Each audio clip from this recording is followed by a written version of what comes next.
magalit ang taong bayan kay President Marcos, di ba? Kasi yan talagang aim nila, magalit ang taong bayan kay President Marcos kasi nga gusto nilang ang taong bayan ay talagang maghimagsik at patalsikin si President Marcos para nang sa ganon ipupo ang kanilang Sara Duterte na walang kaalam-alam, di ba? Ay, speech na lang, wala na eh.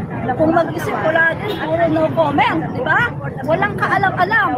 So, bakit natin hahayaan na tanggalin nila ang ating Pangulo at ipapalit yung isang parang kinder, di ba?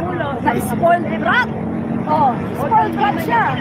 At madali siyang, hindi niya kayang kontrolin ang kanyang emotion, di ba? Kapag galit siya, galit. O kapag meron siyang mga ayaw, o pinapakita niya, tapos parinig-rinig. Ano to? Mangga. Oh! Mangga. Eto? Yun mo. Eto? Mangko. Ano naman ang ibang pangalan ng mangga?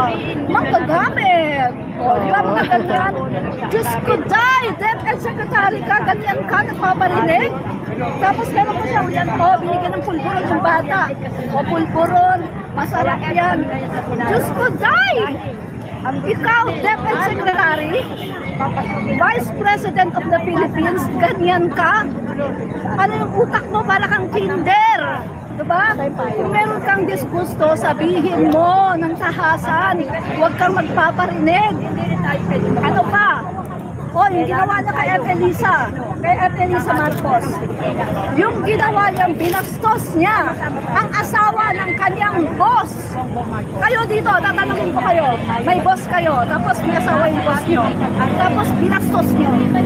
Sa tingin niyo ba kinabukasan may trabaho pa kayo? Wala na. Wala na kami trabaho. Yun ang totoo. Binastos niya si Evelisa.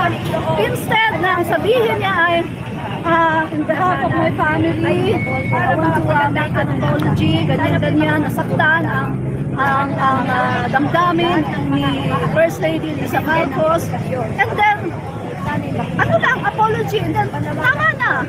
Ikaso ang ginawa niya, ininsulto niya. Ang sabi niya, yung damdamin daw ni Evelisa ay hindi daw yun kasama.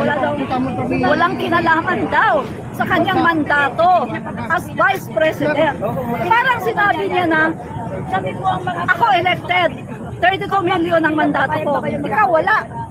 Parang gano'n ang sinabi niya. Hindi man niya sinabing tahasan, pero gano'n po ang kanyang sabihin. At isa pa, kita niyo naman mga kababayan, yung mga sinasabi niya, ngayon, dumami na daw ang krimen, ang mga droga, dumami na daw. Ay mga kababayan, nakita niyo naman, kanya ba yun? Di ba sa ibang sa ibang ahensya, sa ibang sekretary yun. Pero yung kanyang problema sa DepEd na tambak ay hindi man lang niya masolusyonan. Yung mga problema niya sa DepEd, yun ang dapat niyang sinasabi. Pero hindi niya sinusolusyonan at ayaw niyang banggitin. Napakarami! Diba? O katulad na lang ng kulela tayo. Papasukin ng Pangulo natin ang ICC. Kasi yan talaga ang hinihiling ng mga tao na papasukin ng ICC. Kasi nga, para matunggukan na yung kasamaan ng Duterte administration at talagang para magkaroon ng hustisya ang lahat ng mga nabiktima ng LJK. Alam naman natin, di ba yung LJK na yan? Minsan nga, sinasabi ni Duterte sa speech niya, nagtatanong sila, di ba, ng mga ebidensya. Luisbas, William de los Santos, grade 11. Biro mo nung siya ay kinukuha ng mga polis, nagmamakaawa siya. Ang sabi niya ay, Sir, may exam pa po ako bukas. Imagine, grade 11. Pagkatapos ganun, pwede namang i-rehab. Marami pang kinabukasan nun, malaki pa ang kinabukasan nun. Pero ang ginawa nila ay pag tungkol sa mga drugs, patay. Kahit wala pang matibay na ebidensya. So wala talagang kumbaga due process na tinatawag. So dapat talagang matuntukan na yun dahil talagang yun ay napakasama at yan ay labag sa ating Constitution. Dahil sinasabi nga yan ni Duterte, di ba, ginagamit niya yung Constitution, Bill of Rights. na lahat ng mga tao kailangan hindi tayo ma-deprive sa ating buhay. Pero anong ginagawa niya? Kapag tungkol sa mga drugs, patayin. Yan ang kanyang utos, di ba? So, malinaw na malinaw, wala naman talagang sa ngayon, hindi pa talaga nagkakaroon ng hustisya dahil sa dami ng mga kaso, hindi talaga siya mapagtuunan ng pansin ng mga husgado, di ba? So, kailangan talaga ICC para talaga libre ni Rosma. At isa pa, sino naman ang magkakalakas ang loob na pag-prosecute kay Duterte? Sabi ko mo sa inyo, isang tawag lang yan. Halimbawa, isang judge, hawakan niya yung kaso. Isang tawag lang yan. Judge? Hindi mo ba yan ibabasura o hindi mo ba yan bukas, wala ka na. Hindi ka na sisikatan ng araw. Ay, grabe, no? So, ang nangyayari mga kaibigan, lahat takot.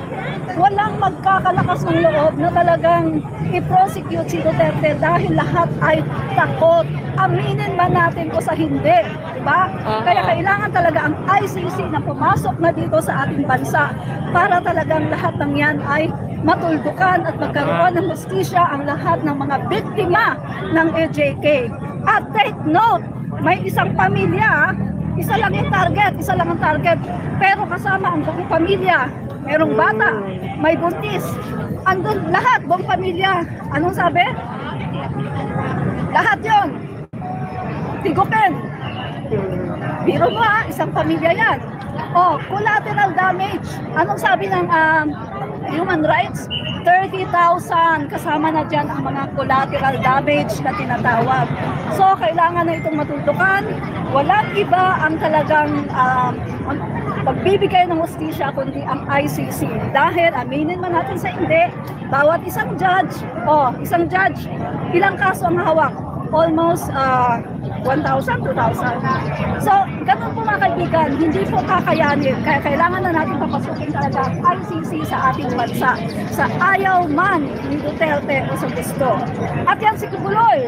Yan, dapat na yan talagang Hantingin. Ikulong. At isa pa, atin ang West Philippine Sea sa kanila na si Duterte. China, kunin nyo na si Duterte. Basta amin ang West Philippine Sea. Mamamatay kaming ipaglalaban namin yan hanggang sa huling patak ng aming dugo. Sabi ko nga, kapag wala na talagang way, gera kung gera. Diba? Kung wala na talagang way, hindi na talaga madadaan sa diplomatic. Gera kung gera ang mamatay ng dahil sa'yo. Sorry po, meron akong candy. So yun po, ang mamatay ng dahil sa'yo. Pilipino tayo, may dugong bayani. Hindi tayo mga duwag. Diba? Eh si Duterte, napakaduwag.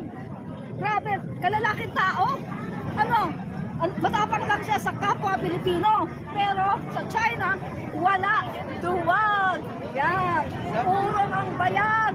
Sabi yun nung una, wala daw gentleman agreement sila ng China, pero ngayon lang meron sang inilabas na merong gentleman agreement sila na bawal magdala ng mga construction materials sa BRP Sierra Madre. Anong masasabi mo doon? Ayan talaga. Kasi nagsalita na yung China nagsalita yung China. Meron talaga yan. Tapos ngayon, ang pinapalabas na naman ng China ay meron daw talagang agreement sa Bongbong Marcos administration. Padawa, yung mga militar, yung Department of National Defense. Anong sabi ng ating Defense Secretary Gibo Teodoro? Hindi totoo yan. Pinagwawatak-watak lang tayo ng China. Talagang niloloko lang tayo para mag-away-away ang mga Pilipino. Dahil kapag tayo ay divided, hindi tayo magiging malakas. Kaya nga kailangan na tayo ay talagang manindigan, sama-sama tayo para talagang ipaglaban ang West Philippine Sea. Dahil atin yan. Tayo ang may karapatan sa yaman ng West Philippine Sea. So, ibig sabihin yung palabas ngayon ng China na kay BBBM daw ang gentleman agreement na yan ay palabas lang para sirain ang mga Pilipino para mag-away-away. Correct. Walang katotohanan yan. Walang katotohanan yan. Kaya wag nating wag nating paniwalaan yan dahil hindi totoo yan. Dahil nakita nyo naman, di ba, sa SONA pa lang, SONA, ang sabi ni BBM, not even an inch, not even a square inch of our Oo, tama, tama. na mawawala, walang mawawala sa atin. So yun ang paniniwalaan natin, ang sinasabi ng ating Pangulo, na hindi niya isusuko kahit isang inch lang ng ating teritoryo. Kaya kung ano man sabihin ng China ngayon, yan po ay panloloko sa taong bayan. So baka ito